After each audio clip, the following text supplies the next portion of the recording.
I cannot think of a better place to talk about the noble train of artillery than right here along Battle Road. Since you're already here, this should be easy. Should be easy. But what started along this road? Revolution. War. Not the revolution, but the war. Yeah. It's people making big speeches all the way up until you get to April 19th. And as soon as that happens, it's shooting. And people making big speeches. That does not stop. That's going to become in a really big way this summer, right? So, by the end of the day, British go all the way along this battle road, all the way back to Boston, okay? Their alarm from right here, the Lexington alarm, made it all the way to Connecticut, Rhode Island, New Hampshire. And the minute companies from there joined the minute companies from across Massachusetts and took up positions on all the hills surrounding Boston. The one thing they needed, and I think this tavern right here is testament to just how good preparations were before the war, with everything from bullets, gunpowder, provisions, even hospital stores, all brought to places like this in case big speeches suddenly turned into war. And yet the one thing they needed more than any other, of course, the reason why we're here now, thank the Lord, yes, exactly. Now, we need some maps, and I need some people for maps. Who wants to be my Boston? Aha. All right, Boston Peter, found it. Okay, Boston Peter, you're right here. Now, can your brother be Cambridge? Cambridge kid. Cambridge kid, you're right here. You guys cool being next to each other? The headbutt says I love you, I know it. All right, I need a New York City, NYC in the house, here you go. No, you can't be next to them. They're, trust me, I was on a train yesterday. They're not next to each other. No, you're here. NYC. How do you feel about the Yankees? He's a Boston Red Sox fan, sure. He's fine, nothing wrong with him. All right, and I need a Ticonderoga. Oh, whoa. Two. Okay. Sure. You give me Ticonderoga? Yep. You be Crown Point. Which is great too. Okay, so to set the scene, I need a Henry Knox. All right, Henry Knox in the house. Okay. So we go all the way back to November 16th. Henry Knox, who you grew up with the Blue Jacket. Your bookshop is still with the Blue Jacket. Okay. He can't be there after April 19th because he's out of there. He impresses John Adams in Washington with his ability to help lay out all of the positions on these hills. But now, November 16th, he's at Cambridge. Now it's Red Jacket, okay? He departs on November 17th, 1775. And does he go straight to Ticonderoga? No, otherwise I wouldn't have a New York City. He goes to New York City. And there he looked into, first, can new American cannons be cast? The answer will be yes, but not that many. The other thing, and this is really important right now in 1776, can we get ammunition? Specifically, big bombs, 13 inches in diameter. And he connects with a really cool New Yorker. I need a cool New Yorker. I'm from New York. All right, New York. No. How do you feel about Alexander McDougall? If you just learned about him, that's okay. He meets a guy called Alexander McDougall and says, hey, I need you in about 3 months to get a whole bunch of shells all the way to Cambridge. And he starts working on that. Then Henry Knox and his little brother, they head on up here to Ticonderoga. They arrive there December 5th, 1775, and he gathers up cannons, not just from Ticonderoga, but also from Crown Point, and also, if we went way long, all the way into Canada. A total 33 cannons, 14 mortars, and 2 howitzers. And then, you want to be Albany? You'll be Albany now. First, he goes up Lake George with these cannons. And actually, the south end of Lake George, he drops off a whole bunch of 4-pounders so they could arm Fort George as well.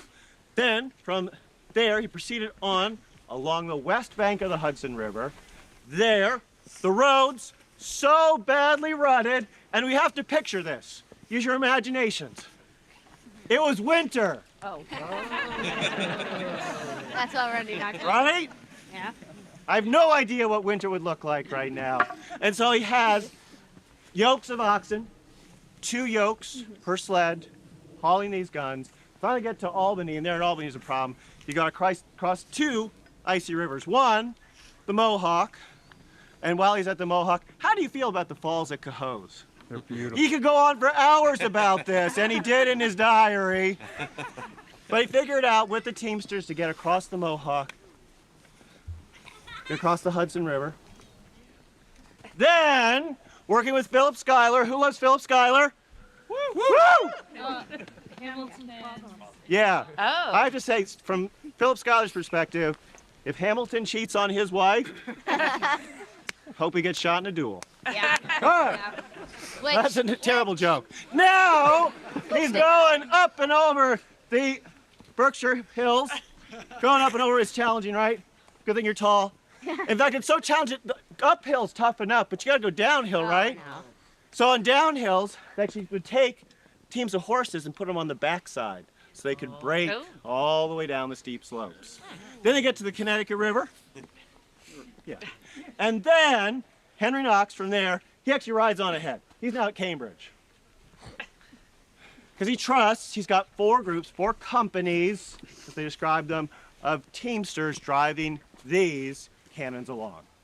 And the cannons, they actually don't initially join him at Cambridge. Instead, they go to Framingham. And here at Framingham, this, for the moment, is where we're at. Thank you, Henry Knox. Let's have a round of applause for our various locations. Moving back. Go back. I may call on you again. All right. So once these cannons on sleds, because it's winter, once they finally get to Framingham, here comes 2 key aspects of the work. First, we got to get the cannons off the sleds. Now for that, luckily, artillerymen have been doing this for generations. The tool that we use is this right here. This, the engine, okay? And it makes it funny. Being a 12-year-old at heart, they call them gins, so every time I read it, I'm like, every time. But with a gin, and can we, 2 volunteers? Oh, yeah.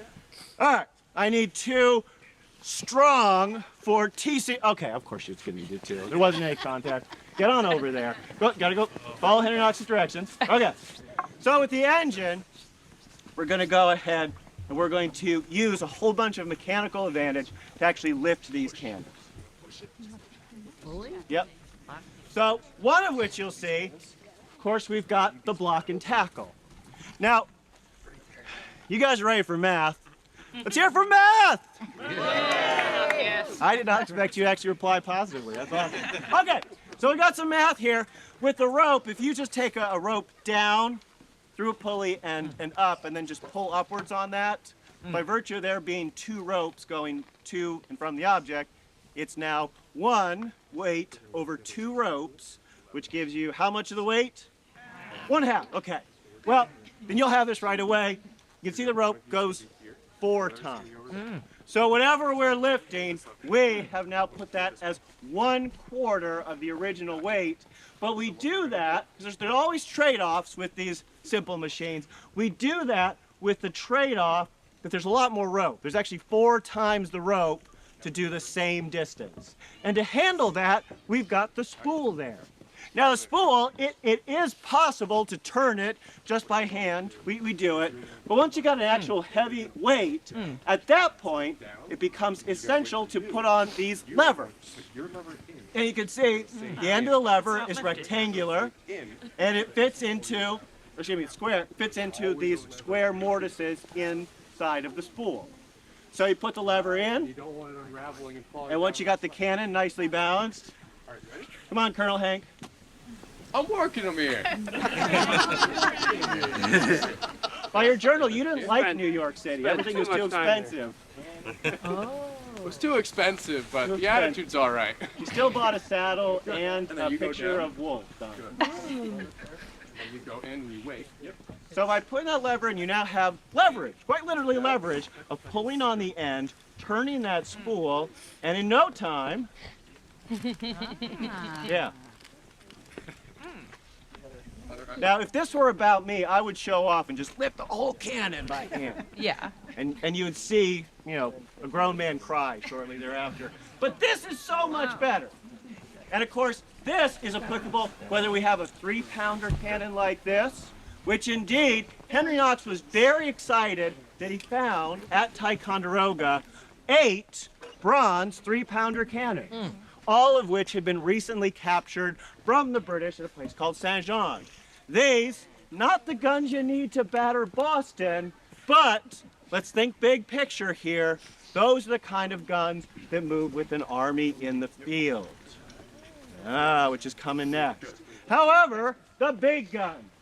I'm talking the 18-pounders, the 24-pounders, guns which would weigh a ton, if not slightly more each. For those, this, the artillery engine, is the only way to go. Now that just lifts them off the sleds. To actually use the cannons, we have to have the carriage. Now, carriage work, this is what went on at Framingham. There's, to use you know what artifice is? There's a Latin root. We think of it today as being like someone's being on the sly, right? Right. It just means skill. And so a whole category of soldiers called artificers, soldiers with skills. And within the realm of artillery, principal among that was that ability to make carriages. Now this, a simple naval or garrison carriage, ideal for heavy siege guns to go on cannon platforms and big batteries to batter Boston, are really simple. You've just got 2 cheeks on either side. You've got a pair of axle trees that carry the cheeks, a pair of wooden trucks, usually reinforced with iron on the outside, and a series of small blocks in between called transoms that push out. At the same time, you've got bolts that pull in. Makes it very strong, very simple. And with these carriages in place, The guy who made this. we could then go ahead and fit them together. And here again, this is where the engine comes into its own, as you can not just Now we're going to do lift what the we did. cannon, Reverse. you can carefully and with precision set it back down. You're going to go up, so then you're going to put it. Is that one of the big ones you're talking about, or one of the smaller ones? Aye, this is one of the wee ones. It's about as wee as they come. For the big ones, imagine guns that are twice as long. We don't get that much longer, but imagine something that on the out, if you were to take a tape measure around the outside, would be 4 or 5 times bigger. But the real thing you would notice, it's heavier. In fact, so for however much the diameter increases, the volume, and by extension the weight, goes up to the 3rd power of that. Yes. One more question. Was it snowy the whole way, so it was a sled the whole way, or did they have to put wheels on it occasionally? So from Framingham onwards to here, they in large part switched over to wheeled vehicles. It was snowy along the way, but actually almost, there was a big gap.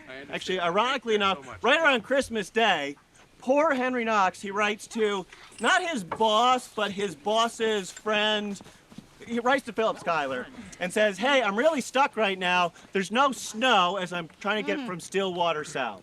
And he writes then to his wife, boy, I hope it snows soon. And then 2 days later, he writes to his wife saying, boy, it snowed way too much. That's how it goes, right? Yeah.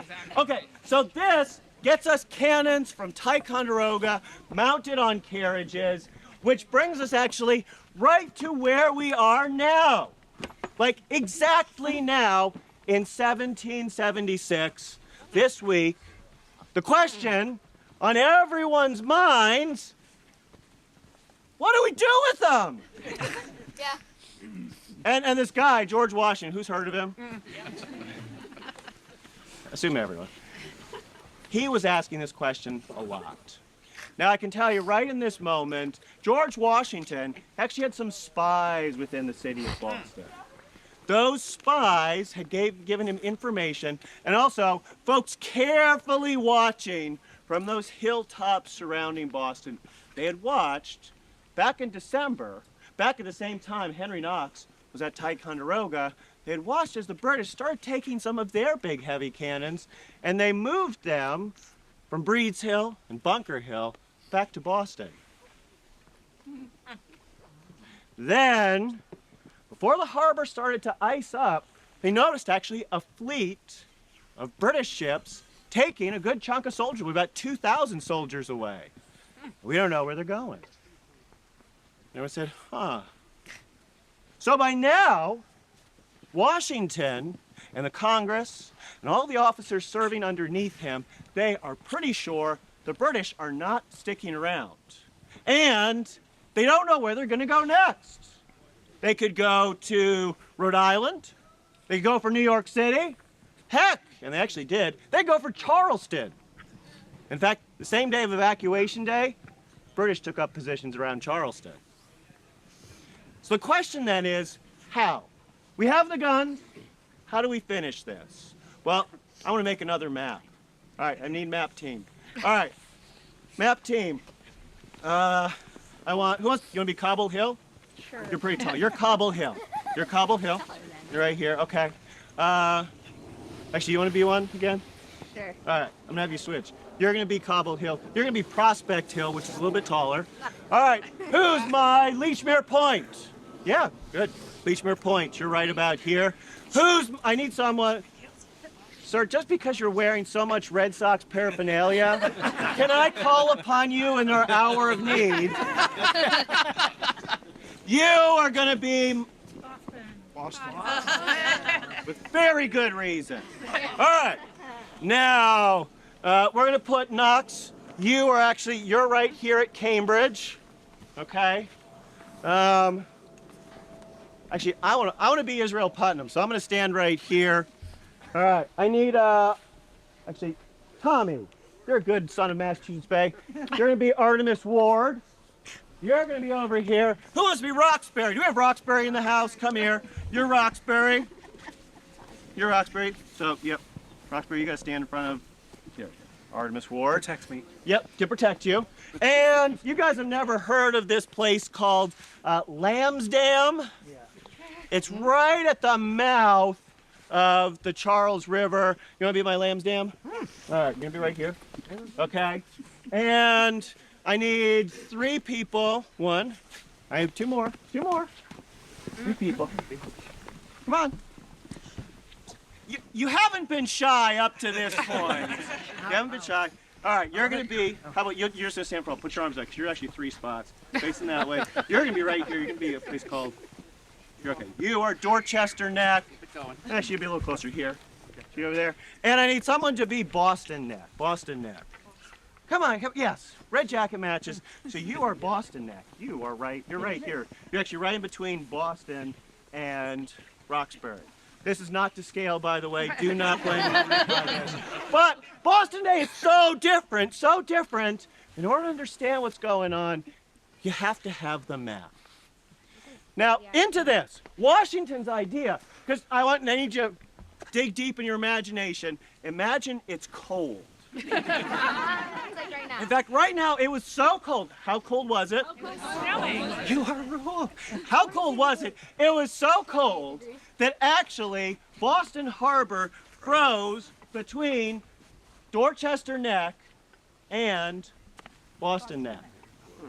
And so Washington, finally in this moment with all of these cannons, what's his plan? Ice. Yeah, just rush across the ice. Ice skate. Yeah, we'll just rush across the ice and we'll drive the British from Boston. No problem. And luckily, Washington, I love Washington. I just say this because I love him. He has a whole council of general officers who say, where are you getting that, bud? And so Washington works with this council of war. So February 18th, which was 3 days ago. 3 days. Thank you. I've lost track of time. Yeah, it was 3 days ago. That day! So this week, while you were in your cars on February 18th, 250 years ago, Council of War came up with a much better plan. A plan in which, okay, we've now, oh, I'm Israel Putnam. I need a different Putnam. Jeremy, you're Israel Putnam. Because you're older. Right, you're back there, back there. Okay. The plan is going to be, we're going to have 4,000 troops under Israel Putnam, veteran of many colonial wars. Those 4,000 troops, they are going to be ready in boats to go ahead and embark from Lechmere Point. Ready. Because down here, we're going to have Artemis Ward commanding not just his division, but also the militia. You know those Minutemen? They didn't go away. In fact, Washington said, you know, if things get real, you guys are going to respond, right? And when you do, please fall under our military organization. So we still got them. But Artemis Ward, he is going to send rising Massachusetts star, a fellow named John Thomas.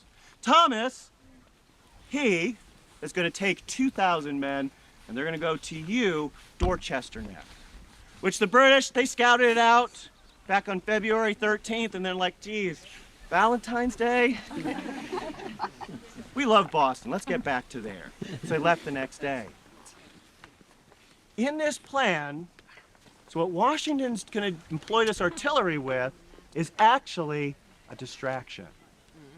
I mean, distraction involves shooting lots and lots of cannonballs. So it's a very big distraction.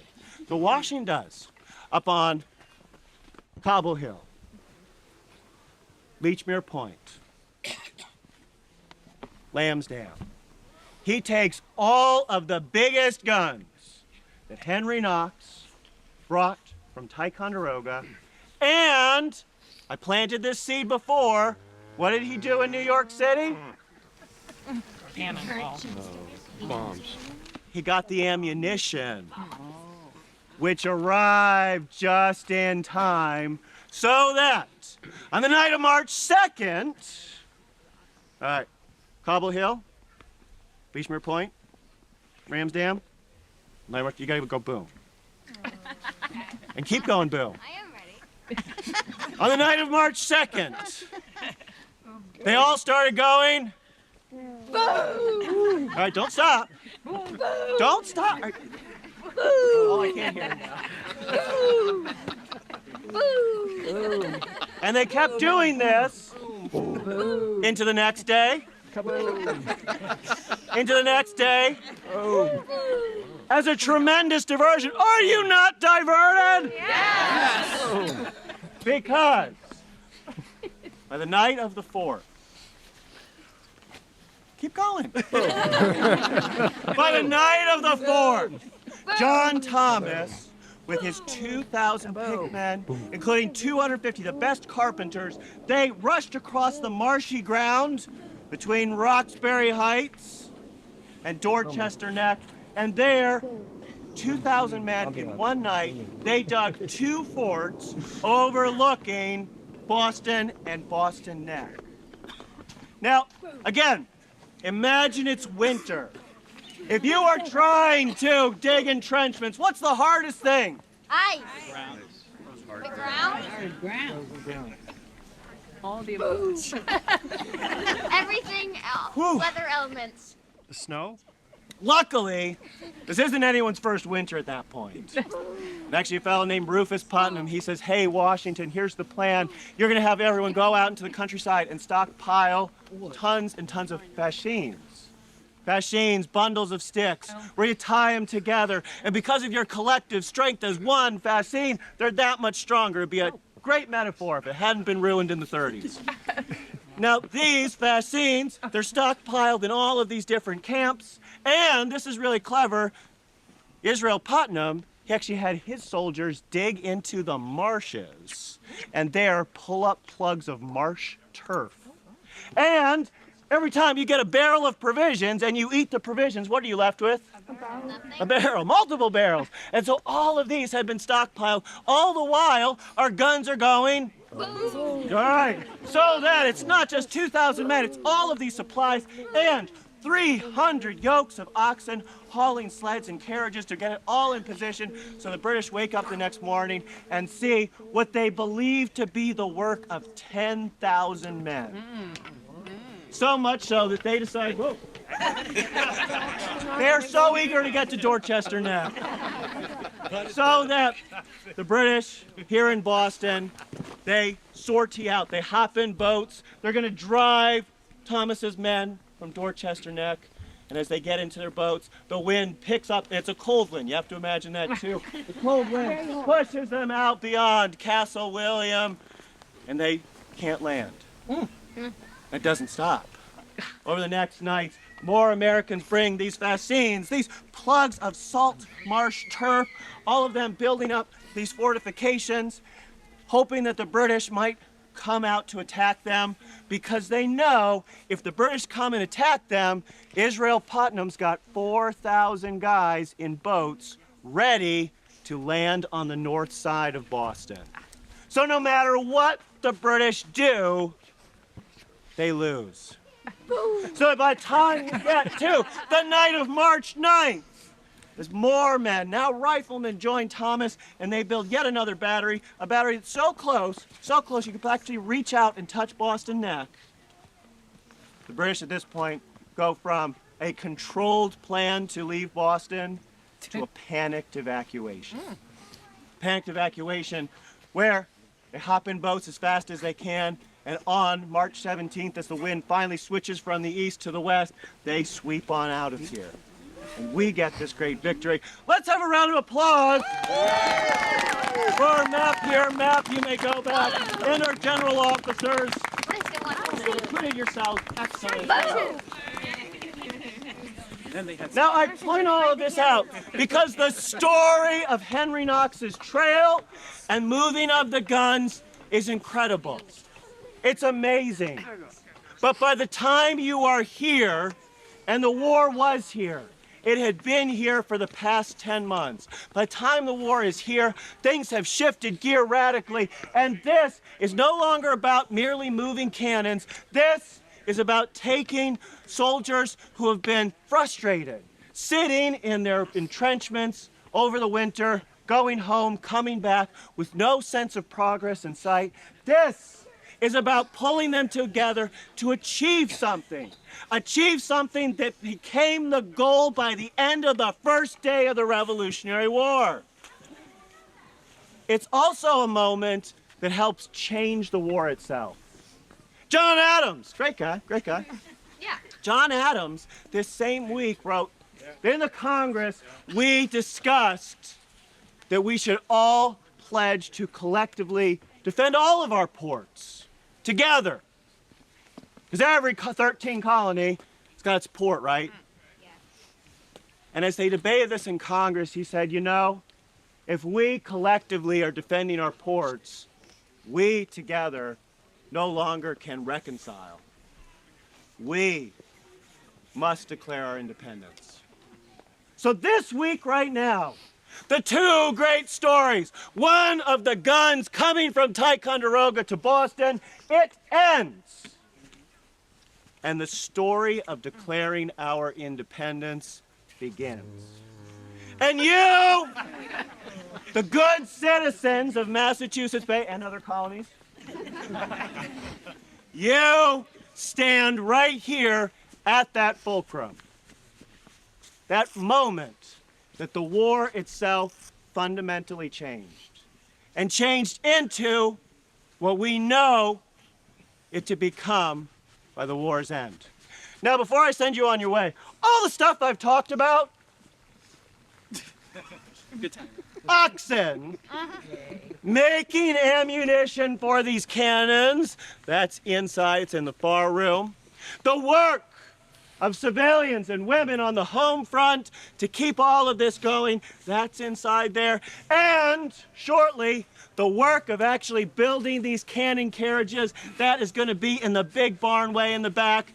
And if you ever wondered how they kept cannons dry, check out the sail making to build the tarps to cover that up.